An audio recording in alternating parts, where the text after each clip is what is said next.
여러분 안녕하십니까? 오늘이 그 토요일 날이죠. 2026년 6월 27일 오후 4시 23분을 지금 가리키고 있습니다. 여기를 할 차례죠. 조선의 정약용과 거의 동시대인데 두 사람을 비교한 괴테와 다산통하다. 동서지성사의 교차로 2007년에 나온 책이 있습니다. 그러니까 괴테와 다산통하다라는 제목을 가진 책이 2007년도에 이제 출간이 된 게 있다 이런 얘기죠. 그래서 괴테와 정약용은 같은 시대를 살았던 사람이다 이런 얘기죠. 여러분들 정약용 아시잖아요. 그 조선시대 지식인이었던 괴테와 정약용이 이제 같은 시대를 살았던 사람이다 이런 얘기죠.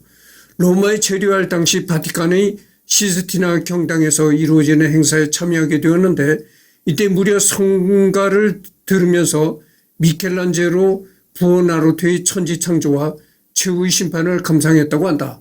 그런데 너무 피곤한 상태였던 나머지 졸아버렸다고 한다. 하지만 괴테는 미술에 대한 이해가 굉장히 높고 열정도 대단한 인물이었던 만큼 미켈란젤로의 천지창조를 극찬하다 못해 이것을 보기 전까지는 한 인간이 얼마나 위대할 수 있는지 알지 못한다고 평했다. 잠깐만요.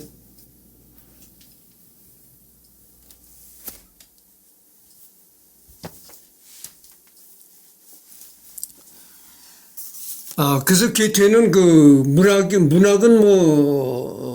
물론이고 이 미술에도 이렇게 조예가 깊었다는 겁니다. 말년의 괴테는 아메리카 대륙에 관심을 뒀다. 그는 미국에서 건너온 사람들과 대화하기를 즐겼고 미국의 지식인층에서 자신의 저작이 인기가 높다는 말에 흡족해하기도 했다. 그는 미국이 파나마 운하를 반드시 건설할 것이라고 예측했으며 살아생전에 이 위대한 사업을 눈으로 볼 수 있다면 좋겠다는 말을 하기도 했다.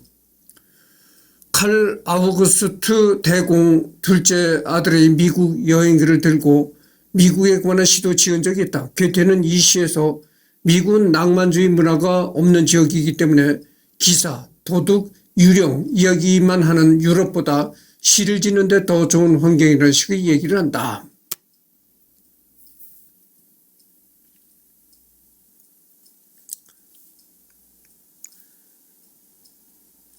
작가로서 괴테에게 불멸의 명성을 안겨다 준 것은 당연히 베르테르이다. 하지만 괴테 본인이 시련의 아픔과 상처를 문학활동을 통해 극복한 것과 다르게 작품 속 베르테르에 몰입한 많은 유럽인들은 그를 따라 자결하기 일쑤였고 이는 괴테가 예상하지 못한 바였다. 그는 너무나 열광적인 반응에 놀라기도 했고 자신의 작품이 시련한 사람들의 죽음을 부른다는 것은 전혀 예상치 못한 바였다. 그래서 훗날 출판되는 젊은 베르테르의 슬픔 서두에는 그런 이들을 위로하기 위해 본 문서에도 등재된 문장이 삽입된다. 괴테는 로마 여행 도중 한 귀족 아가씨를 만나게 되는데 그녀는 밀라노에서 와 로마 체류 중인 영예였다. 괴테는 조금 더 자유롭게 여행하고자 신분을 숨긴 채 여행하고 있었지만 그때는 이미 사람들이 그가 누구인지를 알고 있었고 괴테가 밀라노 아가씨라고 부른 그 귀족 영예도 마찬가지로 그에 대해 알고 있었다. 괴테는 그녀에게 영어를 가르쳐주며 일종의 스승 역할을 하게 되는데 그러면서 괴테는 점차 그녀에게 이성적인 호감을 느껴갔다. 그러던 어느 날 괴테는 산책을 하던 도중 밀라노 아가씨 모친이 한 무리 여인들과 모여 대화를 하는 자리에 합석하게 된다. 그들의 대화는 혼례와 혼수에 관한 것이었고 괴테는 지루함을 느껴 자리를 떠날 생각을 하고 있었다. 그러다 그 혼례 이야기의 주인공이 다름 아닌 밀라노 아가씨라는 사실을 알게 된 괴테는 큰 충격에 빠진다. 이날 저녁 괴테는 집으로 돌아가는 길에 베르테르가 아직도 자기 주위를 맴돈다며 크게 통탄했다. 이때부터 괴테는 밀라노 아가씨에 대한 마음을 접고 언어 스승이자 친구로서 그녀와 좋은 관계를 유지해간다. 그가 남부 이탈리아로 떠날 무렵에 밀라노 아가씨는 고열을 알아 몇 날 며칠 동안 만날 수 없었기에 괴테는 계속해서 그녀의 안부를 물으며 쾌차를 기원하고 남부로 떠났다. 괴테는 남부 이탈리아에서 돌아와 로마에 두 번째로 체류하며 그녀와 다시 만나게 되는데 사실 밀라노 아가씨가 고열과 몸살을 앓던 건 다름 아니라 파혼에 의한 스트레스로 몸이 약해져 있었기 때문이었다. 괴테가 연신 자신의 안부를 묻고 회복을 기원했던 이야기를 들은 밀라노 아가씨는 전과 다른 호감을 드러내며 아무래도 괴테를 좋아하게 된 듯 했지만 이때 괴테는 그녀에게 대한 사랑을 여전히 느끼면서도 좋은 친구 사이로 남기로 결정했다. 그는 곧 로마를 떠나 이탈리아 북부를 거쳐 본국으로 돌아가야 했기 때문에 괴테는 밀라노 아가씨 집에서 마지막 만남을 가진 후 길을 나서는데 저택에서 멀리 떨어질 때까지 그 영예는 창문가에서 괴테를 지켜봤다고 한다. 이는 괴테가 그 긴 이탈리아 여행 동안 남긴 처음이자 마지막의 연애담이다. 괴테는 이탈리아 여행 도중 종종 한 여인에 대한 흥미로운 감정이나 두근거림을 묘사하기도 했지만 정확히 그 여인이 누구인지 묘사하지 않았고 그것은 단순히 순간적인 감정에 불과했다. 그런 감정들은 일종의 순간적인 인상에 그친 정도로 귀엽다거나 외모가 출중하다, 대화가 흡족했다 정도에 지나지 않았다. 하지만 여기서 묘사된 밀라노 아가씨와의 감정은 괴테에게도 굉장히 절절했던 것으로 보인다.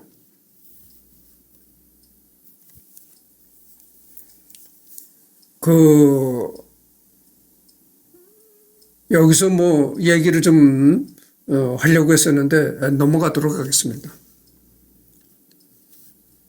바이마르 에터스버그에는 괴테의 참나무라고 불리는 나무가 있는데 이 나무의 수종은 독일에 흔한 로브르 참나무였다. 이 나무 아래서 괴테가 나그네의 밤 노래 파우스트 발프르기스의 밤 대목을 썼다고 해서 그런 이름이 붙여졌다. 그런데 다른 얘기도 있다. 괴테 사후 약 100년이 지나 나치 독일은 이 지역에 악명 높은 부엔발트 노동 수용소를 세우는데 수용소를 지으면서 그곳에 있던 너도밤나무 숲은 전부 밀어버렸지만 크고 수용이 좋은 참나무 하나는 남겨두었다.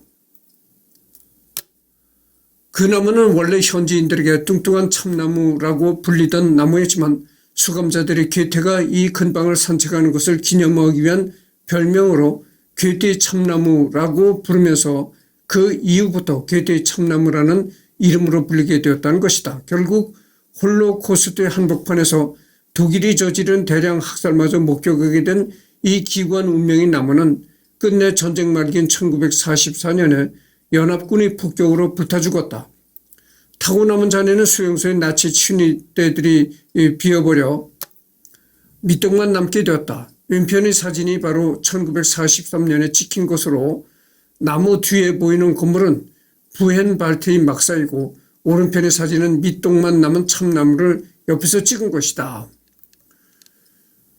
그래서 이 나무가 이제 괴테의 참나무라는 그런 별명을 가진 나무였다는 거죠. 근데 이제 나치가 멸망하고 그 나치 친위대들이 이제 이 나무를 베어냈다는 거죠. 그래서 이 나무가 바로 그 홀로코스트라고 하는 유대인을 대량 학살하던 그런 데에 그런 부근에 이 나무가 있었다는 거예요. 그래서 이 나무는 참 비극의 역사를 알고 있던 그런 나무였었는데 연합군이 이제 나치와 아주 격정적인 전쟁을 치르면서 연합군이 이 나무를 폭격을 가해서 그 나무가 죽었다는 거죠. 그래서 이제 후에 나치 친위대들이 이 나무를 이제 베어냈다. 이런 얘기입니다.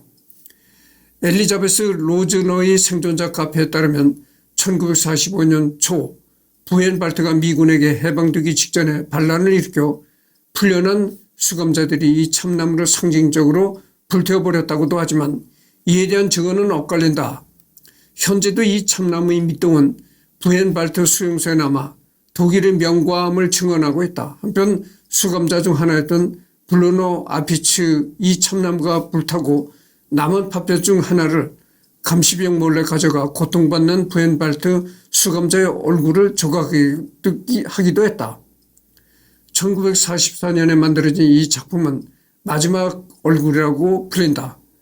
아피츠 역시 이 나무가 괴테의 참나무라는 것을 잘 알고 있었고 괴테와 부엔발트의 역사적인 연결점을 만들고 희생자들을 위로하기 위해 마지막 얼굴을 조각했다. 현재는 베를린에 있는 독일 역사박물관에서 소장하고 있다. 브루노 아피츠 1900년 라이프치 출생. 유대인은 아니었지만 당대 나치 독일에서는 정치범으로 간주되는 독일 공산당원이었기 때문에 수감되었다. 전후에는 동독에서 작가로서 살았다. 둘러보기. 서양 문학의 주요 흐름. 그러니까 이게 서양 문학사죠. 서양 문학사.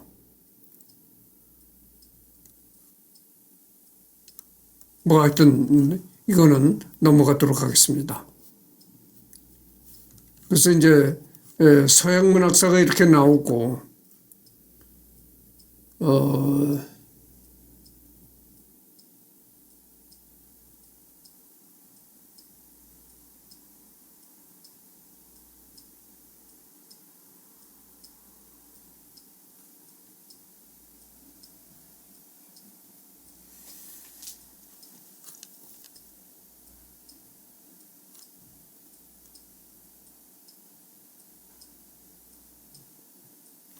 바이마르 정부에서 1808년에 발급한 괴테의 여권이 남아있는데 거기에 괴테의 키가 5피트 8인치라고 나와 있다.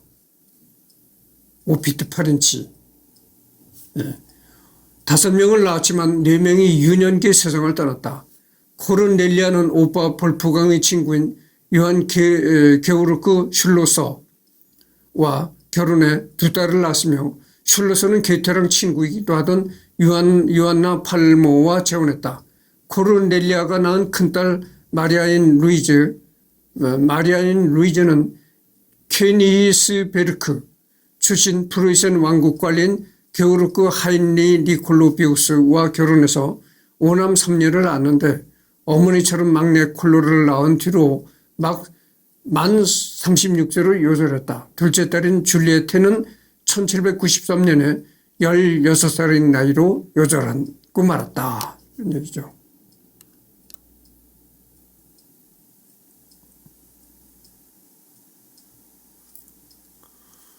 괴테가 이탈리아 여행 도중 남긴 기록과 본국에 보낸 편지 등을 보면 단순히 공모에 질려서 휴가차 여행을 떠난 것이 아니라 고대로부터 이어진 위대한 예술과 그 명맥을 체험하여 예술가로서의 자신을 발전시키고 함양하기 위함이었다.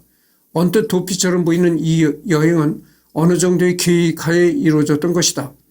괴테는 고대 로마의 유산에 몰두하며 이를 배웠고 이탈리아를 여행하는 내내 회화와 조각 등의 미술을 탐구했고 광물학과 식물학에도 몰두하였다.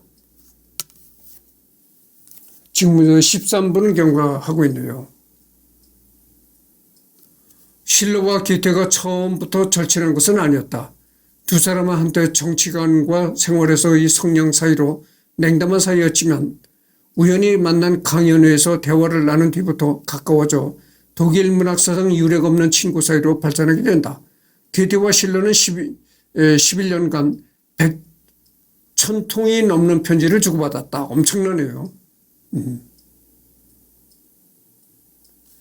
롯데그룹은 이 샤를롯테에서 따온 이름이다. 롯데시네마의 프리미엄 상영관명도 샤롯테다.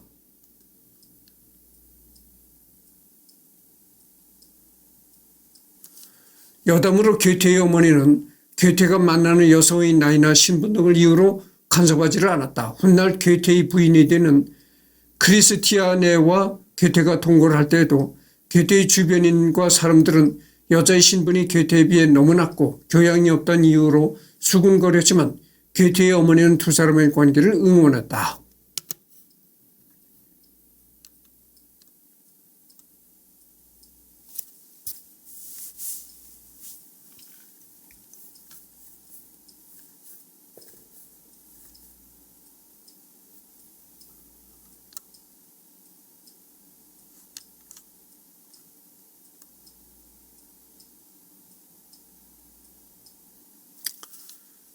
베티나 폰 아르미는 이 사건을 괴테가 죽은 후에야 세상에 공개했는데 오늘날 역사가들은 이 이야기가 실화를 바탕으로 만들어졌지만 베티나가 사건을 실제 있었던 것보다 훨씬 극적으로 말했다고 생각한다.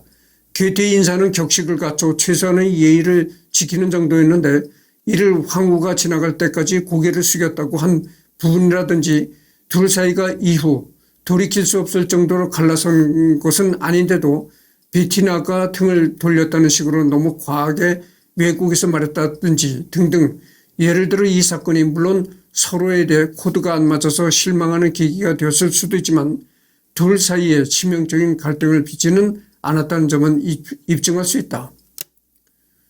둘은 이 사건 이후로도 적어도 4번은 더 만났기 때문이다.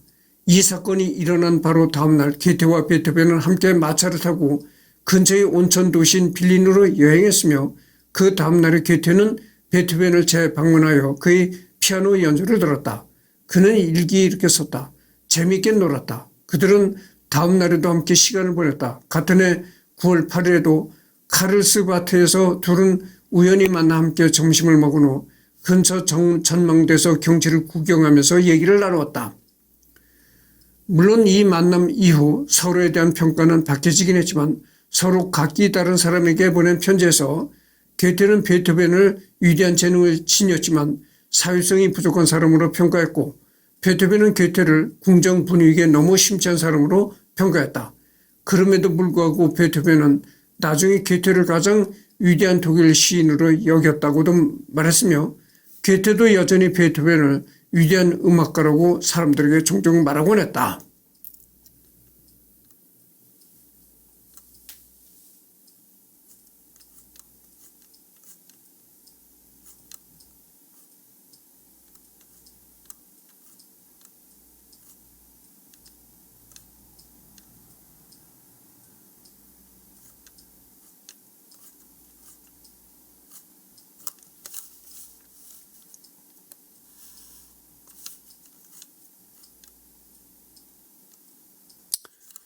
그래서 요한 볼프강 폰 괴테는 끝났습니다. 이 독일의 위대한 문학가 괴테는 이제 끝났고요. 내일이 일요일 날이죠. 내일은 또 다른 사람을 선정해서 하도록 하겠습니다. 지금 18분을 경고했습니다. 그래서 이번에 이걸로 끝내고 내일은 또 다른 사람을 선정해서 하도록 하겠습니다.